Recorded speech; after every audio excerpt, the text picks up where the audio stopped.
Good day, Sir Madam. I am Jezabel Maniebo, 33 years old, married, blessed with 2 children at the age of 12 years old and 5 years old. My husband is a tricycle driver. My father is died 5 years ago. My mother is a housewife. I have 3 brothers and 1 sister.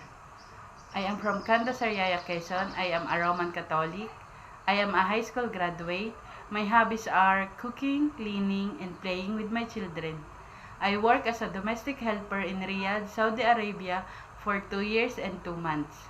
I have served 4 members of the family, 2 adults, 2 children at the age of 11 years old and 5 years old.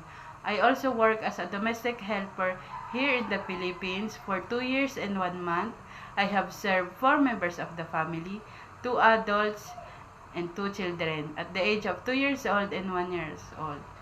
Thank you. God bless. Have a nice day, Mom and Sir.